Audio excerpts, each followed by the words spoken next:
Kila itwapo leo tunazidi kumtukuza na kulinua jina la Mungu kwa sababu ya ukuu ambao Mungu ameweka ndani yetu.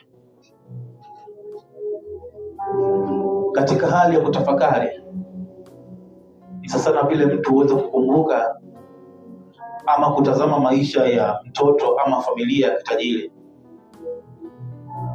Familia za kitajiri mara nyingi hawanaga wazo la njaa, hawajui maskini, hawanaga maisha ya kutapatapa, hawanaga changamoto ndogo ndogo za kimaisha, isipokuwa changamoto ambazo pesa haiwezi kufanya. Lakini kwa nini mfano huu wa familia za maskini, mfano wa familia za kitajiri? Familia ya kitajiri, baba mwenye nyumba, endapo mtoto atakapoweza kuomba chochote kwa muda atapatiwa. Katika wazo lolote lile ambalo baba anahitaji aweze kumtimizia mwanae ama atimize matakwa ya familia yake na uzao wake wote, atatimiza ndani ya muda. Katika kufikiria katika habari kama hii, tunapata picha ya kwamba sisi ni mali ya Kristo. Sisi ni kazi ya Kristo. Tuliumbwa katika yeye na tunaishi katika yeye. Swali la kujiuliza, kwa nini mimi ni mali ya Kristo? Kwa nini mimi niliumbwa kufikia yeye, kufikia mfano wa Mungu? Katika tafakari ya kuendelea kujiuliza, kuna vitu utaendelea kuvipata. Utapata picha kubwa ya wewe ni nani. Utapata picha kubwa ya nini ambacho unapaswa kufanya kama uzao wa Kristo Yesu. Utapata picha ni namna gani ambapo, ikiwa ni mwana wa Mungu, ikiwa ni mtoto wa Yesu, ni njia zipi ambazo inabidi uweze kuzitembea. Nimeanzia mbali katika tafakari hii, na somo letu hili lilikuwa limejikita katika uamsho. Tulianza na masomo kadhaa katika wiki ambazo zilipita. Somo la kwanza lilikuwa ni kuweza kutambua kusudi. Baada ya hapo tukaingia katika somo la pili, kuweza kukata minyororo ya kifikra ambayo inapinga mafanikio yetu. Tukaja katika somo la tatu ambalo lilikuwa linasema from survival to purpose, kutoka kuishi katika hali ya kawaida na kuishi katika hali ya kusudi.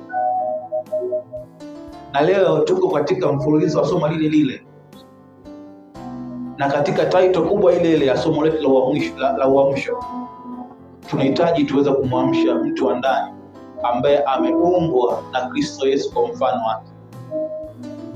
Niombe IT utufungulie somo letu la leo, na pia ufungue ule mstari wa Efeso ile sura ya 2 mstari wa 10. Somo letu la leo linaitwa ni kugundua vipaji na nguvu, uwezo ambao Mungu ameweka ndani yetu. Unagundua vipaji, nguvu, una uwezo uliofichika ndani yako.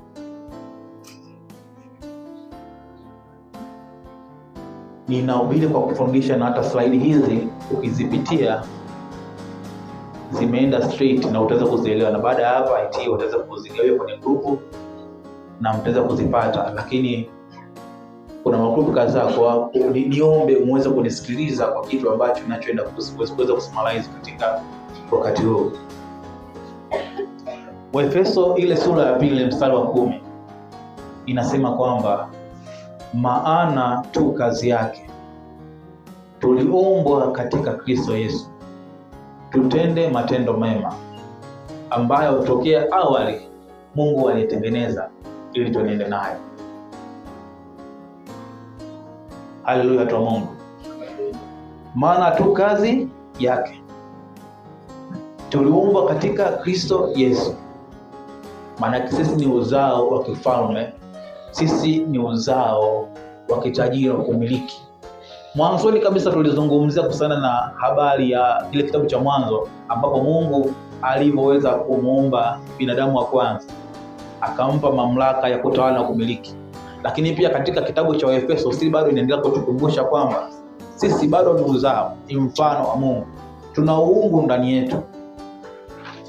Hivi kwa mfano wapo unatambua kama una uungu ndani yako, unatambua hilo? Wanaweza sifa sana. Wangapi unatambua hili jambo? Ni wachache. Amina. Ukweli ni kwamba sisi tuna uungu ndani yetu.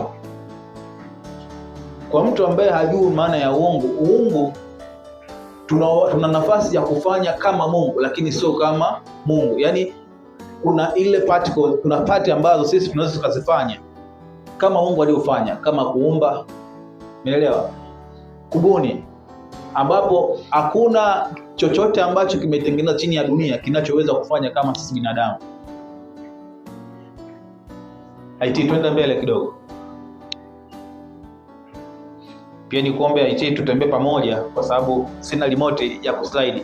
Wewe ndio nitakuwa tunatembea kwa signal.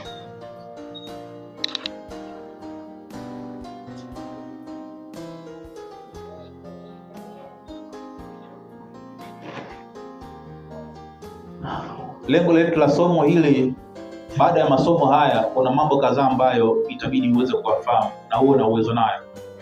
Jambo la kwanza, itakusaidia kila mshiriki kuelewa kuwa una uwezo, kipaji na nguvu ambazo zinaweza kuwa hazijagunduliwa. Lakini pia kutofautisha kati ya kipaji, uwezo, nguvu na kusudi. Vipo tofauti kubwa sana kati ya vitu hivyo. Lakini pia tutajifunza namna kugundua kile Mungu ameweka ndani yetu. Lakini pia cha mwisho, tutaweza kuweka hatua za vitendo za kukuza na kutumia uwezo huo kwa utukufu wa Mungu na kwa manufaa ya watu. Bwana asifiwe sana. Hayo ni malengo, ile ndio lengo la somo hili, ambapo kwenye kiini cha somo letu tunatoka katika kitabu cha Waefeso ile sura ya 2 mstari wa 10. Twende mbele. Tuangalie maana kipaji. Kipaji ni uwezo wa asili unaoweza kuonekana katika sanaa, michezo, mawasiliano, uongozi, biashara, teknolojia. Maana yake hapa nimezungumza vichache. Lakini kipaji maana yake kipo very viral na kimesambaa kwa kubwa sana. Changamoto ya sisi wa Afrika ipo sehemu moja. Vipaji ambavyo mara nyingi tunavitambua ni vile vipaji ambavyo vimepata nafasi ya kuonekana. Na hata pia kwa baadhi ya wazazi sasa hivi wamekuwa ni mashabiki wa kusupport vipaji ambavyo vinaonekana. Lakini kwa watu ambao tulizaliwa miaka 90 kurudi nyuma, ni changamoto mnaelewa ukizungumzia kuhusiana na baadhi ya vipaji. Mfano kama mpira. Ulikuwa ukienda mpilani ukirudi maana yake lazima ukutane na stiki kadhaa. Kwa sababu muda wa mpira ulikuwa unapangiwa ratiba zingine za kufanya. Lakini leo hii kwa sababu ya maendeleo ya teknolojia kukua, mpira umeweza kupata nafasi na umeweza kuwa ni kiungo cha kuweza kuunganisha watu pamoja. Lakini ndani yake pale mtu ameweza kuona manufaa ambayo yanayotokana na mpira. Lakini kipaji ni zaidi ya mpira, ni zaidi ya sanaa, ni zaidi ya muziki, ni zaidi ya kila ambacho tunachokifanya. Kipaji ni uwezo wa asili. Sasa tutaenda kutambua ni jinsi gani, kwa sababu kuna wengine hapo mna vipaji lakini mtu hajui. Lakini pia kuna vingine kwa sababu tu haujaweza kupata nafasi ya kuweza kuviona. Tuende kuangalia maana uwezo. Uwezo ni kile unachoweza kukifanya kwa ufanisi. Unaweza kukuza kupitia kujifunza ama mazoezi. Uwezo ni kile ambacho unaweza kukifanya kwa ufanisi. Lakini pia unaweza kukuza kupitia mazoezi na kujifunza. Hapa nitazungumzia mfano kwenye upande wa career. Mara nyingi hizi career zetu unakuta tumeweza kwa mfano kama let's say naweza nikaenda pale kwa Kikongo, bwana brother, hebu nisaidie. Unajua kwenye hii ni program gani ambayo labda naweza kujifunza ikiweza kuniletea matokeo sahihi kwenye maisha yangu. Atakwambia bana, nenda kasome uhasibu au labda nenda kasome engineer. Umeelewa? Unapoenda kusoma ile course unajenga uwezo, lakini pia unapoenda kufanya kazi maana yake una apply zile skills, unajenga uzoefu na kuwa competent katika eneo hilo. Lakini pia tunakuja tuangalie maana ya nguvu ama strengths. Ni eneo ambalo mara nyingi unalifanya vizuri kwa ufanisi wa kipekee. Ushawahi kujiuliza kwamba ni eneo gani ambalo unalifanya mara nyingi na kwa ufanisi wa kipekee? Unaweza kujiuliza kwenye akili yako ni vitu gani ambavyo vipo kwa huko. Lakini kingine pia kuna swala zima la kusudi, the purpose. Ni mwelekeo wa maisha unaounganisha kile ulicho nacho, huduma au athari unayokusudiwa kuwa nayo. Purpose ni mwelekeo. Tunarejea katika mstari wetu ule ule wa Waefeso 2:10. Tumeumbwa kwa mfano wa Kristo. Sisi tu mali ya Kristo. Mwelekeo wako ni upi? Everyone duniani hapa tumekuja kwa ajili ya purpose maalum. Lakini mara nyingi tunatembea katika purpose za watu ama makusudi ya watu. Inawezekana umeajiriwa, ni sawa, unalipwa mshahara mzuri, ni sawa. Lakini at the end hauishi your destiny life. Maana yake hauishi hatima yako ya maisha yako ambayo umewekewa kwa hapa. Ipo hatima ambayo umewekewa ama Mungu ameweza kukubarikia uweze kutengeneza. Na mara nyingi huwa tunaipuuza kitu kama hicho. Lakini nataka leo hiki kitu kikufunue. Kwa wewe kijana ambaye stili bado unatapata hapa, bado hauelewi kitu gani ambacho utakachokifanya, unisikilize katika somo hilo. Lakini pia kwa wewe mzazi ambaye stili bado hujaweza kupata mwelekeo sahihi namna gani ya kumenta mtoto wako atembee katika njia sahihi ambazo zitakuwa na matokeo chanya kwa kufuata ule uungu wa kimungu ambao ameweka ndani yetu, unisikilize ili kwamba kuweza kupata uelewa wa jambo hili. Lakini pia kwa wewe ambaye ni mzazi mwenyewe, umeajiriwa ama una kazi yako, na mara nyingi sisi tuliopo kwa hapa huwa tunafanya kazi kwa ajili ya maslahi, tupate kitu kwa ajili ya kitu kuweza kuendesha maisha. Na mara nyingi mfano kama waajiriwa, salary huwa ni kitu ambacho kinatudumaza sana, na mara nyingi huwa waajiri wengi hawatoi nafasi ya kukuza uwezo wako katika purpose yako ambayo unayo, isipokuwa inahitaji wewe mwenyewe upate muda wa kugundua ulichonacho na uweze kujiendeleza. Na bahati nzuri hili somo lote nimeliandaa kupitia Biblia. Na mara baada ya hii Biblia kuweza kutengenezwa, maana yake ni mfuasi wa Mkristo. Unapokubali umkubali Kristo Yesu, maana yake unaanza kutembea hatua kwa hatua na kuweza kupokea matokeo chanya. Lazima kuwepo na mabadiliko. Yaani wewe hauwezi ukasimama pale mbele nje alafu hakuna matokeo ambayo unayo present kwa watu. Wakati wewe hapo ni Mkristo na watu wanajua Kristo ni ana nguvu. Ni nguvu zipi ambazo utatuonyesha tuweze kuziona? Lazima tujifunze kutengeneza matokeo kupitia wokovu wetu na kupitia pia Biblia ambayo tuko nayo. Twende mbele, tufungulie hii hapo Warumi sura ya 12 mstari wa 6.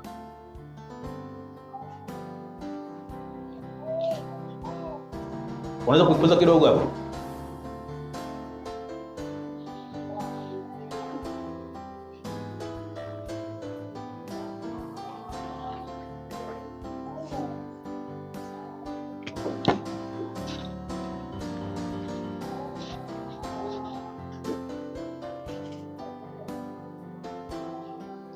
Kwenye Warumi 12:6 inasema kwamba basi kwa kuwa tuna karama zilizo mbalimbali kwa kadri ya neema tuliopewa. Ikiwa unabii, tutoeni unabii kwa kadri ya imani. Kwenye kila hatua kuna kitu kimoja ambacho hakiachwi, swala la imani.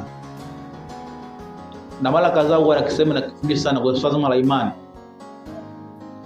Basi kwa kuwa tuna karama zilizo mbalimbali. Tuna karama, tuna huduma, tuna vipaji ambavyo Mungu ametuwekea. Je, tunavitumia kwa ajili ya kitu gani? Ikiwa ni mwanakwaya, haitoshi kuweza kutuhubiria kwa nyimbo, kupiga kinanda, kufundisha nyimbo, kucheza. Lakini unatakiwa ufanye zaidi ya pale. Impact yako pia onekane. Athari ambayo unaitoa ni athari kubwa sana, na ndivyo pia Mungu anavyozidi kutukuzwa kupitia hilo. Lakini kingine ambacho cha muhimu zaidi, Mungu hakutuumba ama hakuumba mtu bila kuwa na kitu cha kutoa.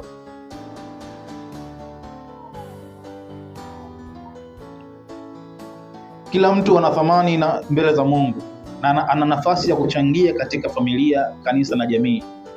Usijipime na kulinganisha maisha yako na mtu mwingine. Kipaji kisipotambuliwa kinaweza kubaki dormant. Maana yake kikawa hakijakuwa ama kuendelezwa. Kikitambuliwa na kufanyiwa kazi, kinaweza kuwa chanzo cha huduma na athari. Mungu anaweza kutumia hata eneo ulilodhani ni dogo kuleta matokeo makubwa. Tukisoma ile Mathayo 25 mstari wa 14 hadi 30. Nifungulie hapo IT. Mathayo sura 25 mstari wa 14 mpaka 30. Hapo tunazungumzia mfano wa talanta.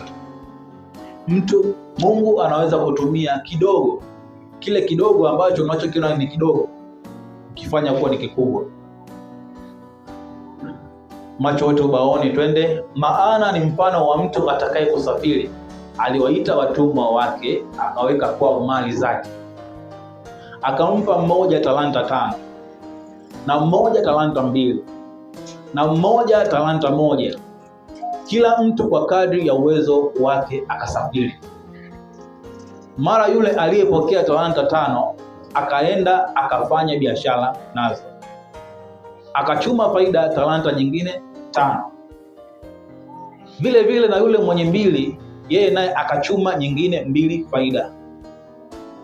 Lakini yule aliyepokea 1 alikwenda akafukua chini, akaificha fedha ya bwana wake. Baada ya siku nyingi akaja bwana wa watumwa wale, akafanya hesabu nao. Akaja yule aliyepokea talanta 5, akaleta talanta nyingine 5, akisema, Bwana, uliweka kwangu talanta 5. Tazama talanta nyingine 5 nilizopata faida. Bwana wake akamwambia, vema mtumwa mwema na mwaminifu. Ulikuwa mwaminifu kwa machache, nitakuweka juu ya mengi, ingia katika furaha ya bwana wako. Akaja na yule aliyepokea talanta 2, akasema, Bwana, uliweka kwangu talanta 2. Tazama talanta nyingine 2 nilizopata faida. Bwana wake akamwambia, vema mtumwa mwema na mwaminifu, ulikuwa mwaminifu kwa machache, nitakuweka juu ya mengi, ingia katika furaha ya bwana wako. Akaja yule aliyepokea talanta 1, akasema, Bwana, nalitambua ya kuwa wewe mtu mgumu, wavuna usipopanda, wakusanya usipotawanya. Basi nikaogopa, nikaenda nikaificha talanta yako katika ardhi. Tazama, unayo iliyo yako. Turudi katika mstari wa 21.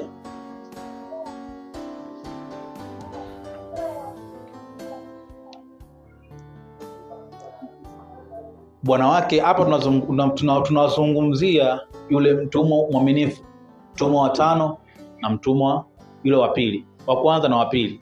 Yule wa kwanza alipewa talanta 5, akazizalisha. Zilikuwa ni ndogo kwa uchache, lakini alizifanya kwa wingi. Swali linakuja kwetu sisi wa Kristo. Ni mara ngapi tumeweza kutambua katika maeneo yetu ya uwezo wetu, vipaji vyetu, na tukaanza kuvikuza zaidi kwa ukubwa? Mwisho nitaweza kuwapatia story moja, na ni ushuhuda wa kweli kabisa ambao najua kila mmoja utaweza kubadilisha maisha yake. Ni mara ngapi ambao tumeweza kutambua kwamba Mungu ameweka vitu ndani yetu lakini hatujui. Lakini najua pia kuna wengine pia ambao ndani yenu kila mmoja kuna sauti ambayo kila siku nazidi kuwa inakwambia fanya jambo hili, lakini nafsi yako inakwambia bado wakati unataka kuwa na hiki. Risk assessment zinakuwa nyingi sana kwenye jambo ambalo unaotaka kulifanya. Kwa wasomi, kwa watu ambao umesoma, ukifanya risk assessment sana kwa jambo lolote ambalo unataka kulifanya, utashindwa. Na ukifanya study ya watu ambao wanaofanikiwa katika ulimwengu huu, ni wale watu ambao hawajasoma. Kwa sababu gani? Mambo ya risk sana ilikuwa sio kipaumbele. Vitu kama risk anakuja anapambana nazo juu kwa juu. Itakapomkuta pale anajua namna gani ya kufanya. Lakini risk assessment, kufanya risk assessment ni nzuri kwa sababu inakuandaa. Utatambua ni risk yani vihatarishi gani ambavyo unavokutana navyo na namna gani ya kuweza kuviondoa. Ila changamoto yake ni moja tu, inakujengea hofu na kufanya ushindwe kufanikiwa. Kwa hiyo niombe sisi kama Wakristo wote tuige mfano wa watumwa wale waaminifu, mtumwa wa kwanza, mtumwa wa pili, ambapo Mungu alivyowekeza, aliwapa talanta 5. Ni kama mfano tuseme vile mtu ambaye amepewa uwezo ama talanta ama vipaji 5 tofauti na akaweza kuvitumia kwa ajili ya kuweza kuvizalisha. Kivipi? Unaweza leo hapo ukawa ni tuchukue mfano wa nikiwa kule Mwanza kuna mchungaji mmoja na anaitwa Ndeto. Yule mchungaji alikuwa ni mobile na ni public speaker katika kuhamasisha Wakristo kumjua Mungu. Alitumia uwezo wake vizuri sana kwa Wakristo. Lakini kupitia uwezo wake ambao alikuwa nao, Mungu akamfunulia, ikabidi aanzishe kituo kwa ajili ya kuweza kuandaa vijana ambao wanahitaji kuweza kumtumikia Mungu kwa njia ya unenaji. Ameenda pale, baada hapo ikabidi pia kulingana na maono ambao nao, Mungu akamuitishia akasema kwamba inabidi uanze kutembea kwenye crusade. Anafanya kama vile Mwakasege. Maana yake huduma yake inaanza kutanuka kutoka hatua moja kwenda nyingine. Na akajikuta tayari ameshaweza kuasili. Maana yake kuasili maana yake ni kwamba huduma yake imeweza pia kuwabeba watu wengine. Watu wengine wanafaidi kupitia yeye, aidha kwa elimu, aidha kwa mshahara, ama kwa namna yote ambayo kupata ndugu wa karibu ambaye anaweza kuwamenta kuweza kufikia mafanikio yake. Na sisi sasa kwenye jambo lolote lile lazima liweze kuleta athari katika jamii na watu ambao unaweza kuwazunguka katika mafanikio. Twende mbele kidogo.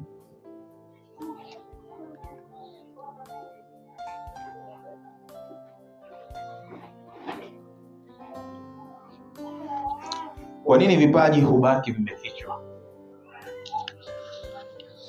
Swali la kujiuliza, kwa nini vipaji hubaki vimefichika? Kipindi kile kwa miaka ile tulikuwa tunasema kwamba wazazi hawakuwa na uelewa, lakini sasa hivi wazazi tunauelewa. Kwa nini ambacho unapaswa ufanye kwa ajili ya kizazi chako. Wewe mwenyewe pia mzazi tayari unauelewa kwa nini ambacho unapaswa uweze kufanya kwa ajili ya wewe mwenyewe maisha yako na kutengeneza foundation yako mwenyewe. Namba 1 huwa ni hofu ya kushindwa ama kukosolewa. Wengi sana huwa tunatembea na hofu sana, ama kuogopa kukosolewa. Nikipika mandazi yangu pale na mimi nataka kuwa mfanyabiashara, wakiakosoa wakasema mandazi mabaya nini, labda ulifanya mara ya kwanza, wakasema mandazi yako mabaya na mafuta mengi, atununue tena, basi unaacha. Kwenye purpose na destiny yako, kitu ambacho kinachokufanya uweze kurise ni kuweza kuitafuta hasira yako. Kuitafuta hasira yako ni kwamba unahitaji uweze kutimiza kitu gani, ni lengo gani ambalo upo nalo, ni kusudi gani ambalo unataka kuweza kulitimiza. Hilo ndio hasira ambao unaitengeneza. Lakini pia kujilinganisha na wengine na kuamini kuwa sina kitu cha pekee.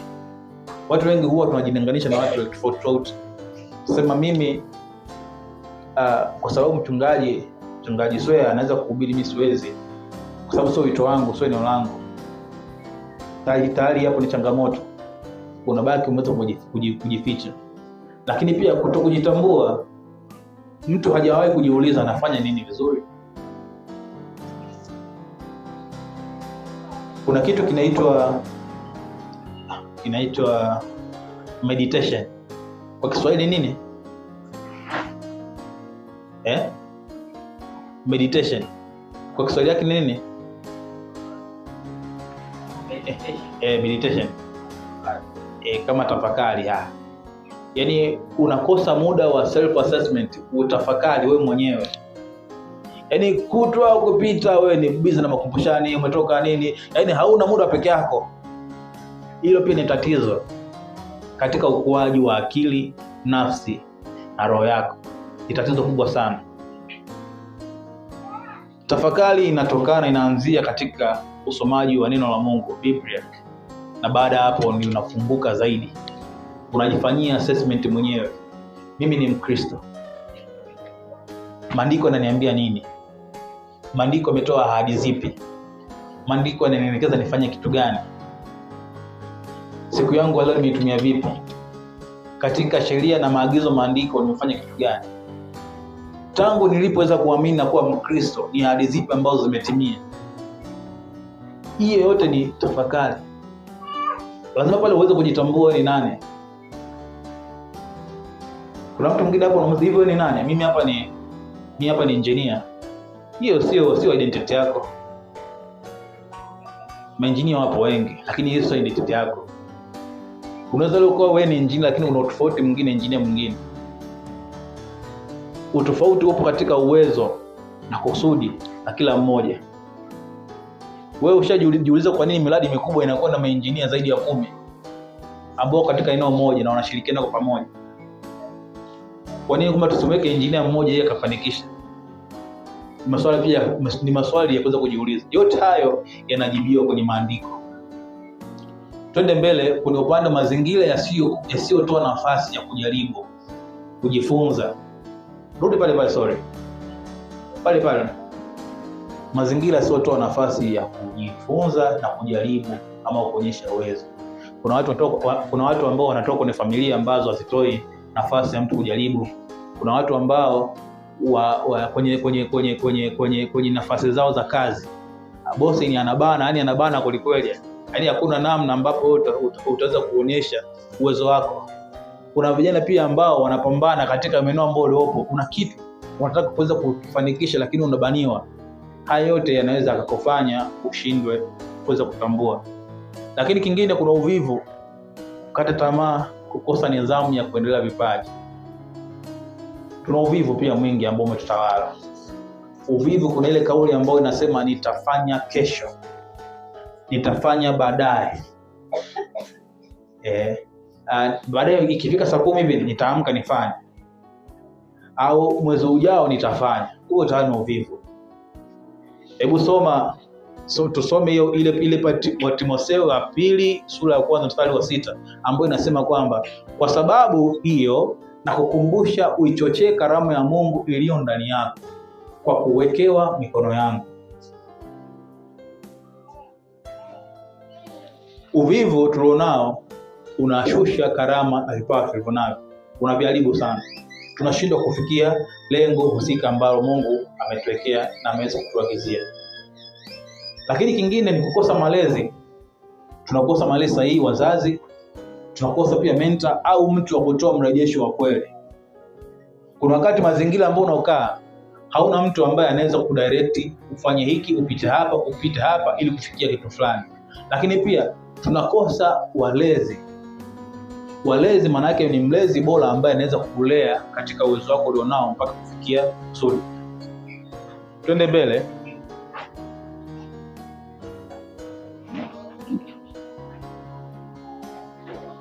Tuziangalie hatua. Hizi hapa ni hatua kama 4 tu. Hatua 4 za kuweza kugundua kipaji, uwezo na nguvu ambazo Mungu ameweka ndani yako.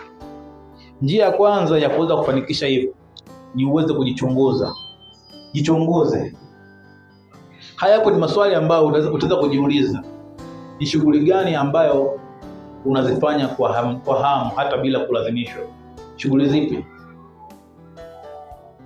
Utapata picha kwamba kuna shughuli, mimi na uwezo wa kufundisha. Mimi ninapenda sana watoto. Watoto wanaendana na kitu gani? Uweze kufungua duka la vifaa vya watoto, ukafungua nursery school, ukafungua sehemu ya michezo ya watoto. Kitu ambacho kunacho. Hii yote inatoa majibu na fursa ambazo unaweza kuzitengeneza katika jamii yako ulionayo. Lakini ni jambo gani watu mara nyingi kuomba wasaidie? Unajiuliza pia swali kama hilo. Lakini pia ni kitu gani unajifunza kwa haraka kuliko wengine? Kwenye kujifunza pia kuna tofauti. Kuna kitu ambacho utapima mpaka mwenzi, yani kwamba hiki nimesema hiki lakini bado hakikai. Lakini kuna kitu pale ukikigusa tu ndani ya sekunde mimi mshakielewa na unasema hii, yani hapa kwa ina enjoy. Hata kama hapa nikikaa mpaka saa 2 hapa, yani fresh hapa ndo na enjoy, ndo sehemu yangu. Lakini kingine ni kazi gani unapofanya hupotezi hisia ya muda? Kuna kazi mara nyingi huwa unazifanya hata kama swala zima la muda yani uweze kuliangalia, uweze kuzingatia kabisa. Uko consistent na kitu, yani unajisikia raha.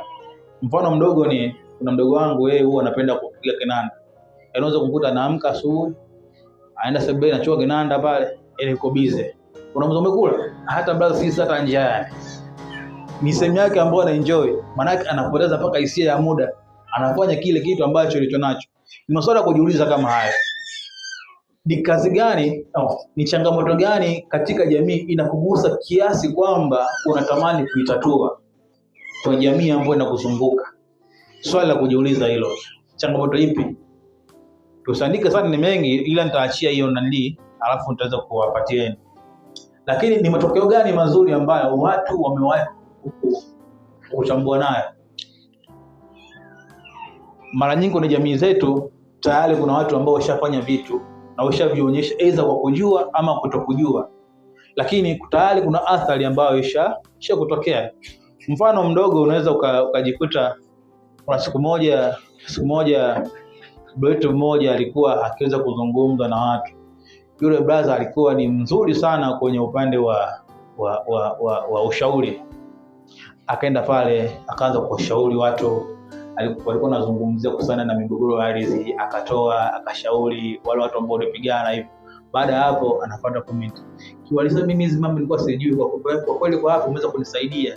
Katika ile hapo ndio umeweza kunisaidia. Mwisho wa siku wanajamii wale wakaamua kumchagua kuwa ni mwenyekiti wa mtaa kwa sababu ya uwezo wa kushauri na kutatua changamoto. Kwa kuna watu ambao wanaweza wakaona uwezo wako kupitia namna ambavyo unavyojiengage na watu ambao wanakuzunguka ama jamii inayokuzunguka. Na pindi ambapo unapopatia ile hapo wazo ama ile hapo yani mwelekeo wako, lazima pia ujifunze namna gani pia ya wewe unakaa chini na kuweza kutafakari jinsi ya kuweza kukiendeleza. Swali hatua nyingine ya pili. Angalia ushahidi wa maisha yako. Hapo ni hatua nyingine ya pili. Ushahidi wa maisha yako umegawanyika katika maeneo makubwa matano. Kuna historia yako, kuna mrejesho, kuna matokeo, kuna tabia, kuna mizigo ya moyo. Historia yako inasema nini? Ni mambo gani ambayo umefanikiwa kufanya hata katika mazingira magumu? Mrejesho. Waulize watu 3 mpaka 5 wanaokujua vizuri. Unaona ninafanya nini? Watu wako karibu. Wajua hakuna kitu kibaya kama kutapatapa. Yaani kutapatapa kwa maisha ni mbaya sana. Na vijana wengi sasa hivi wanacommit suicide sana kwa sababu ya kushindwa kujua nini anapaswa afanye. Kwa sababu ameachwa na mpenzi, anajinyonga.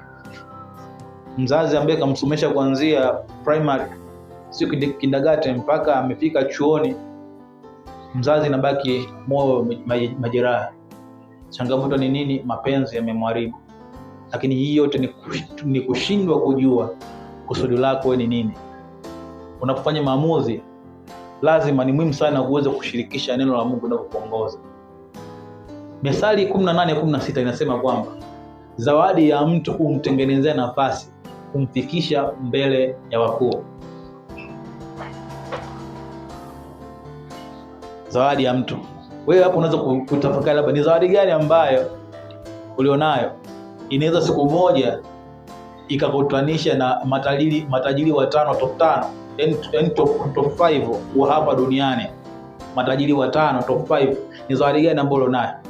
Au tu ni zawadi gani ambayo wewe ulionayo inaweza ikakutanisha na serikali ya mtaa kata ya Umwa?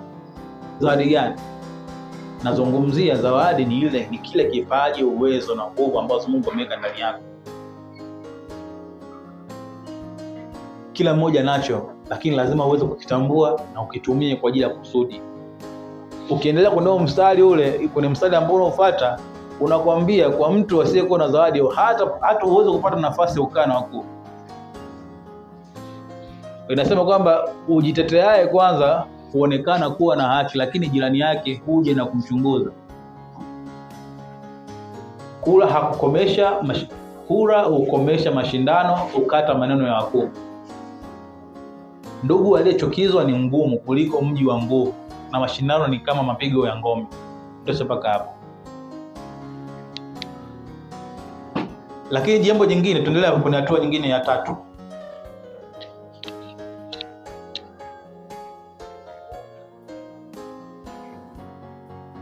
Omba, sikiliza na tafakari.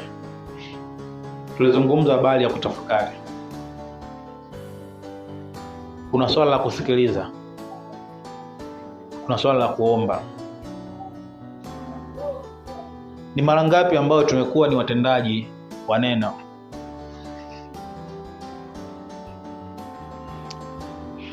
Ni mara ngapi unaweza kujiuliza kwamba leo mchungaji kafundisha hiki, mhubiri wa leo kafundisha hiki, nipate muda wa kuweza kuomba, nipate muda wa kuweza kutafakari kupitia neno, iweze kunisaidia kunitoa hatua moja kwenda sehemu nyingine. Omba Mungu akupe hekima na utambuzi wa kile ambacho umeweka ndani yako.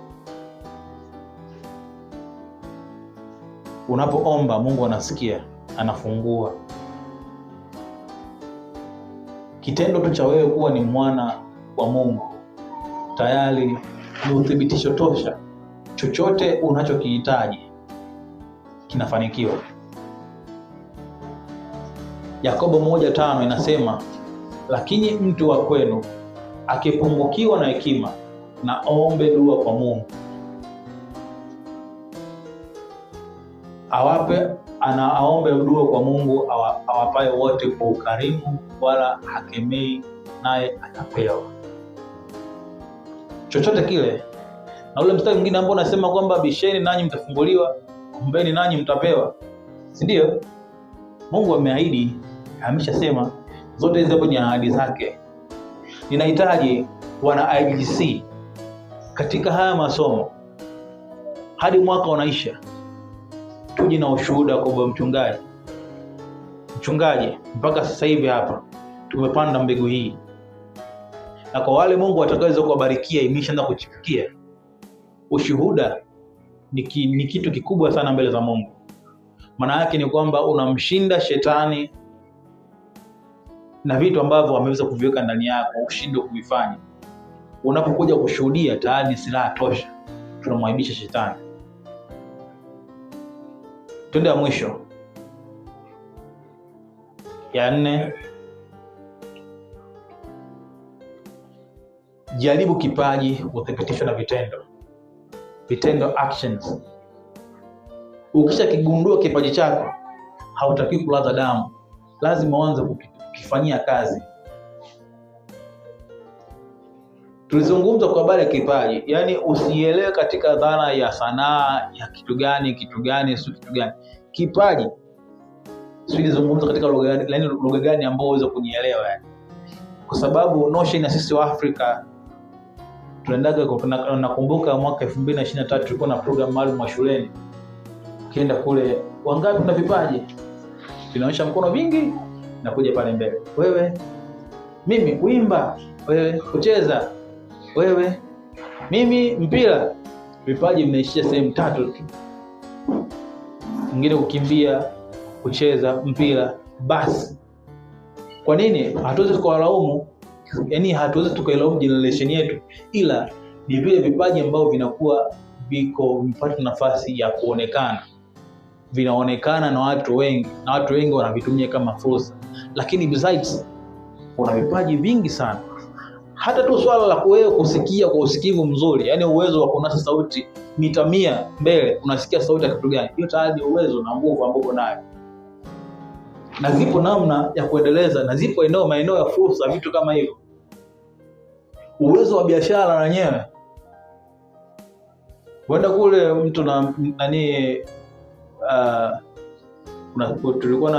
tulikutana na wanachuo mmoja mfanya biashara. Unamuuliza kwamba kwa nini unafanya biashara? Anakuambia nafanya biashara ili niweze kujipatia kipato. Yes, I know. Sasa huyo mtu akikutana na crisis yoyote ile ikampiga kwenye biashara yake, hatoinuka, ataisema vibaya. Na ndio maana leo hii vijana wengi mnakutana na maneno, biashara ya chipsi sitafanya, ishanipiga hivi na hivi, sitafanya. Kwa nini? Kuna watu ambao tunafanya vitu kwa kuiga wengine, kurupuka, sio vitu vya kwetu. Lengo hilo ambalo unaopata hiyo somo ni kuamsha ule uwezo wa kujifanyia tafakari ya wewe, ujipate wewe ni nani, na uchague katika eneo ambalo litakaweza kukuoza kwa utukufu wa nani? Kwa utukufu wa Mungu. Kanisa hili sisi ndio ambao tutakaweza kulijenga na kulifanikisha pakubwa sana. Hakuna mtu yoyote ile, ila inatuhitaji tuwe ni sosi ya kutengeneza resource mbalimbali katika kanisa hili. Twende mbele kumalizia.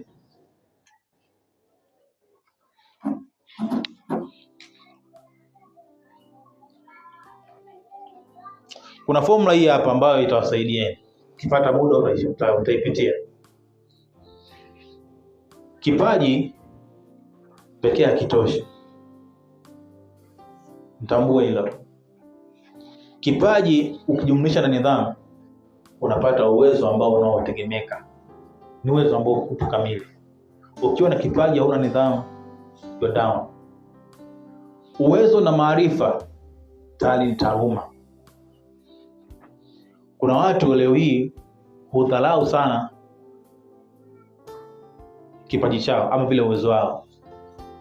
Lakini vipaji vyovyote lazima uweze kuviendeleza katika njia ya maarifa ili uweze kujenga taaluma katika hicho kitu. Na ndio maana hata mafalsafa katika ulimwengu wanakuambia tafuta skills moja. Skills moja itaweza kukutoa hatua moja kwenda sehemu nyingine. Lakini kingine uaminifu. Taaluma ukijumlisha tabia njema unapata uaminifu. Ukishakuwa na utaalamu katika kuimplement, unapokosa uaminifu katika kazi yako lazima uanguke. Lakini uaminifu ukijumlisha na huduma, ukifanya huduma maana yake unaleta athari. Ulikuwa na utaalamu, una uwezo ambao unategemeka, una utaalamu ndani yako, una uaminifu, unapata nafasi. Ukishaaminika maana yake unapata nafasi ya kutoa huduma. Ukishatoa huduma maana yake tayari unatengeneza athari. Kuna watu ambao watakuja na mrejesho positive. Bwana umetusaidia. Bwana product yako imetusaidia sana. Kwenye product yako kuna swala zima la ngozi mpaka sasa ina shine. Bwana sasa hivi sihangaiki tena kwenda kule mjini kule. Sasa hivi huduma yangu yote chakula napata hapa. Hiyo tayari ni athari ambayo unatengeneza. Kwa sasa athari ukijumlisha na kusudi unapata maisha yenye maana. Hilo ni kusudi lako. Maisha yenye maana ni sasa na kuishi maisha destiny, hatima yako. Na huo ni maisha ambayo ni furaha sana. Twende mbele kidogo.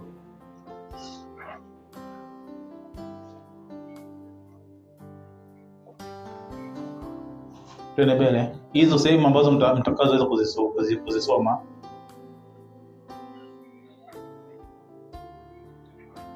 Hapo nikuzie kwa hapo.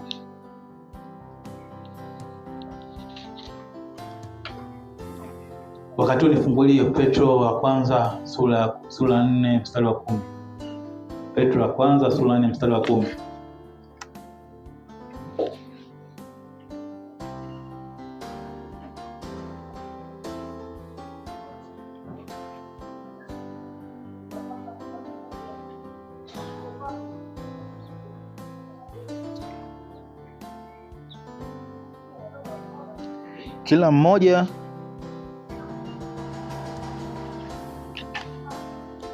Kila mmoja kwa kadri alivyopokea karama itumieni kwa kuhudumiana, kama mawakili wema wa neema ya Mungu, kama mawakili wema wa neema mbalimbali za Mungu. Rudi pale kwenye somo. Kuna vitu kadhaa ambavyo ningetaka uweze kujiuliza utakavyokuwa na nafasi mwenye binafsi, ili uweze kuanza safari ya kujenga kusudi, uwezo na kipaji ndani yako. Unaweza ukaandika mambo 5 unaofikiri unafanya vizuri peke yako. Lakini pia utaandika jambo moja ambalo watu wengine wamewahi kukupongeza nalo. Kwa mfano una siku moja hapa, yuko wapi yule mwalimu wa kwaya? nani yule ametoka nje, niliwahi kumwambia wewe brother unaweza kuwa MC. Acheka. Kama brother MC unaweza. Lakini ni kitu ambacho kwa wengine wanamuona nacho anaweza kufanya kulingana na kodi ambazo uko nazo. Lakini pia namba 3, andika tatizo moja katika jamii ambalo unatamani kusaidia kulitatua. Namba 5, mshirikishe mwenzako akuambie nguvu 2 anazoziona ndani yako. Namba 5, chagua kipaji ama uwezo mmoja utakaoanza kuukuza ndani ya siku 30 zijazo. Usichague vitu vingi, chagua tu kimoja tu ambacho utakachopata nacho majibu. Wewe mzazi ambaye tayari una watoto, muda mzuri ama wakati mzuri ni vizuri sana kuanza kummentor mtoto wako katika chini kuanzia miaka 3 kwenda mbele. Itakusaidia sana. Unaye aim kutengeneza kizazi chenye matokeo na impact katika kanisa na taifa pia. Lakini pia wewe kijana mwenzangu, bado pia hujaweza kuchelewa. Unaweza ukawa kweli maajiriwa lakini bado pia una nafasi ya kuweza kutengeneza. Tunahitaji kanisa liwe na watu ambao wana karama mbalimbali.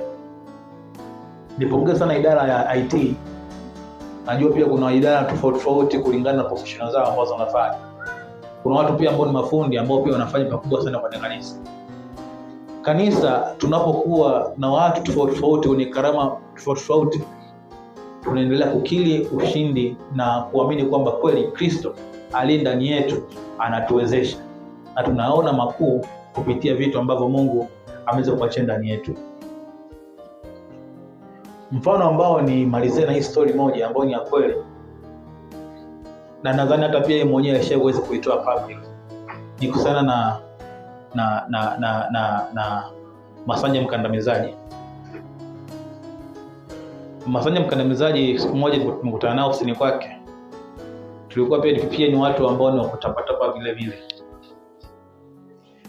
Alikuwa akizungumza kwamba ni swali ambalo sisi tulimuuliza, ni uliwezaje hadi ukafikia hapa, hadi ukawa pia na biashara zingine ambazo unazozifanya. Somo langu ni lile kutoka katika kuweza kugundua kipaji, nguvu na kusudi ulilonalo. Aliweza kueleza hivi. Katika maisha yake kwa mkoa wa Dar es Salaam, amekaa Tabata muda mrefu sana. Kapambana sana vya kutosha na biashara tofauti. Anauza mitumba, chipsi, lakini hafanikiwa. Akapata nafasi ya kuweza kujiunga na vikundi mbalimbali vya comedy, ambapo kwa bahati nzuri pia kwa miaka ile 2010 kule vilikuwa vinaonyesha sana kwenye East Africa Channel 10 kwa ajili ya kuburudisha na kuelimisha jamii. Lakini changamoto yake ni moja, kila akipata nafasi ya kuungana na kundi linatawanyika. Akaingia tena ya pili. Akapata tena jingine la pili. Kundi likatawanyika.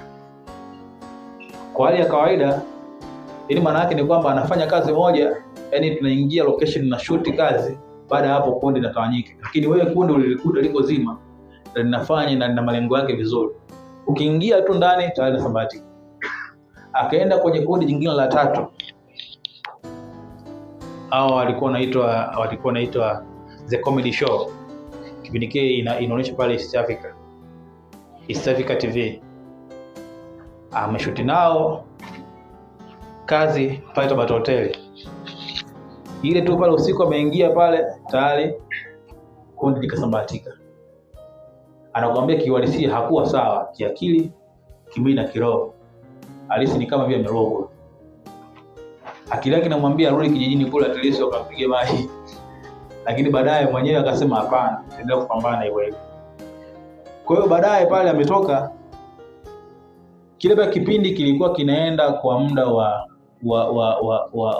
wiki 8. Wa wiki 6. Maana yake inahitajika tena vipindi vingapi vingine ambavyo vya kujazia wiki 2, iwe ni miezi 2. Kwa sababu vipindi vya pale vilikuwa vitoka miezi 2. Alichokifanya mara baada ya vipindi hivyo kuweza kuisha vya wiki 6, akawa amepigiwa simu na wenzake, bwana tunahitajika tuweze tukarekodi vipindi vingine vya wiki 2. Akaenda akarekodi.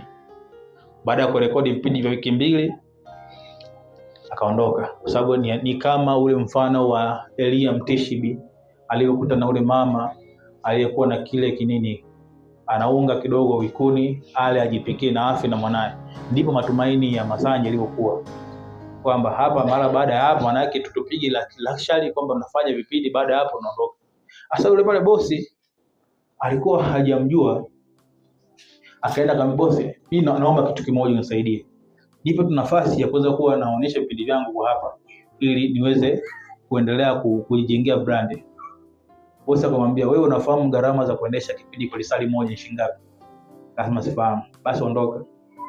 Ndivyo pia hata wengine wetu ambao tumekuwa na uwezo, tukitembea kwa baadhi ya taasisi tunakutana majibu dry kama haya. Ila nakutia moyo usikate tamaa, kwa sababu kusudi lako ama project yako Mungu ataenda kufanya. Masanja pale akaondoka. Kile kipindi kimesharekodiwa na yule jamaa ndo alikuwa ndo mkurugenzi pale. Kikarushwa, ambacho kwa sababu walipewa wiki 2. Kilivyorushwa pale, wadau audience wakaitika, mbona kipindi ni kizuri sana, tunahitaji kipindi hiki kiendelee kuendelea. Ambao walikuwa ni Tigo kapiga simu, hiki kipindi sisi tunakizamini. Sasa kipindi gani? Kuna huyu hapa tunamwona Msukuma, tunataka tuweze kuzamini kipindi chake. Alikuwa anatoa pesa ndefu sana. Wakati ile kipindi kile pale amemaliza kwa kushuti kuweza kwa wiki 2, alisema kwamba alipewa tu shilingi 80,000. Akaondoka. Kipindi kile 80,000 ni hela kubwa sana kwa kipindi kile. Lakini pale kwake yeye akaona ndio kama vile amefanikiwa. Lakini baada ya hapo wakati hana simu, maisha yake still bado kutapata, kwa sababu alikuwa hayupo kijiweni muda mrefu, hata pia mtaji wake haujakaa vizuri. Tigo wameshaweka kule pesa. Kwa hiyo inabidi sasa East Africa waanze kumtafuta. Wakaanza kumtafuta, jamaa hapatikani. Wanaenda kwenye kijiwe cha Masanja ambacho huwa anauza pale vitumba yake, hayupo. Simu hapatikani.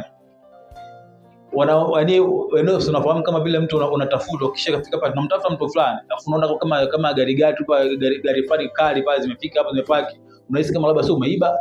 Kwa mwanangu unatafuta sana. Masanja yuko pale zake na yebo pale leo, unajua maisha kesho kupiga unavyokuaga. Jamaa akamwambia, bwana unatafuta, kuna watu fulani hapo ambao wanakutafuta. Wamesema kwamba tukupeleke pale East Africa. Mimi nasema wakapiga simu jamaa wale. Bwana jamaa tumempata. Walipompata wamemfikisha kule. Yule meneja yule. Kwa mara ya kwanza nasema, unaonaga ile namna ambavyo mgeni rasmi anapokelewa au labda mheshimiwa rais anapokelewa, unakuta kama ni wenyeji wamepanga mistari. Kwanza mkurugenzi sui nani yule mkurugenzi wa media wa kipindi wamepangana mstari kwa rafiki wanampa mikono. Basi walikuwa wapi? Tunakutafuta sisi, tunakutafuta wewe.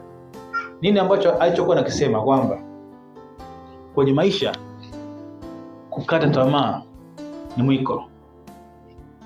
Lakini pia kwenye maisha ikiwa ni kweli unamwamini Mungu, mwisho wa jitihada zako ambazo umezifanya huwa ndo mwanzo wa Mungu kuanza kufanya kazi.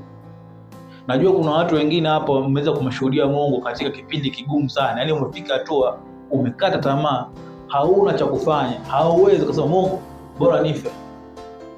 Pale ndipo unapoona mkono wa Mungu unapokuwepo. Lakini hiki kitu ipo kwa yule mtu ambaye anayesimama kwa Mungu. Swali la pili nikamuuliza kitu kimoja. Sasa mara baada ya hapo uliwezaje kuweza kufanikisha na kufungua huduma zingine hizo? Akasema kwamba unapopata nafasi kama hizi, milango pia mingine inafunguka. Yeye anasema core business yake ni hii moja ya talent, uchekeshaji.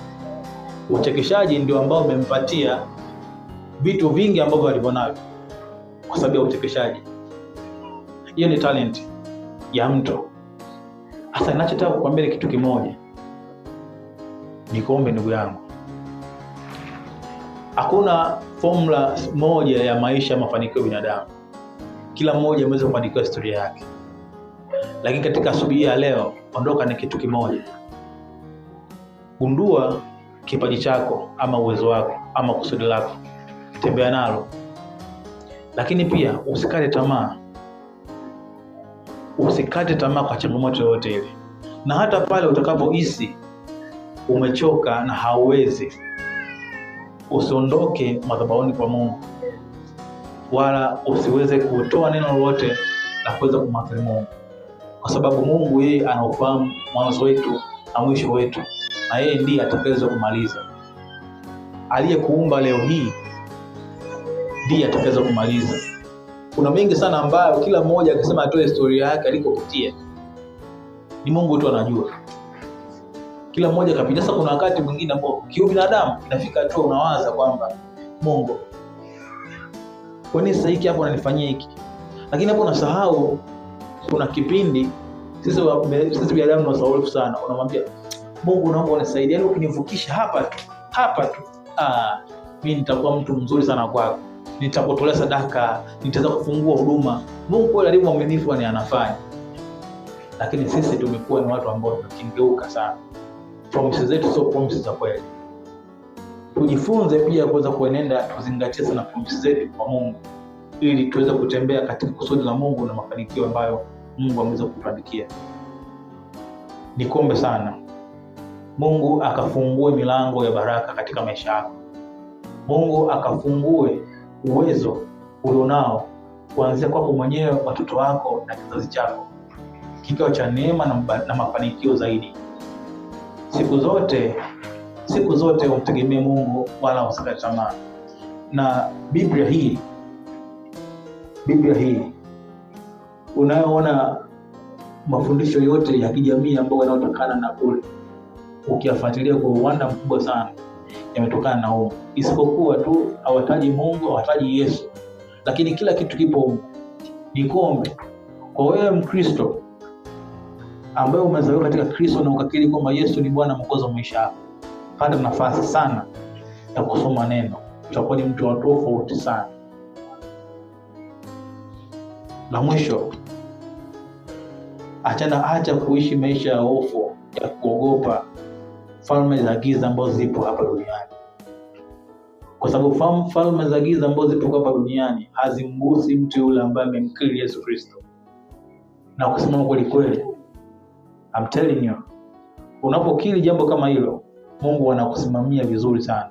Na unapokuwa mwaminifu, ondoa hofu na mashaka, kwa sababu upo ndani yake. Na chochote unachokitaka kitakuwa kwa jina la Yesu. Bwana asifiwe sana. Mungu akubariki sana.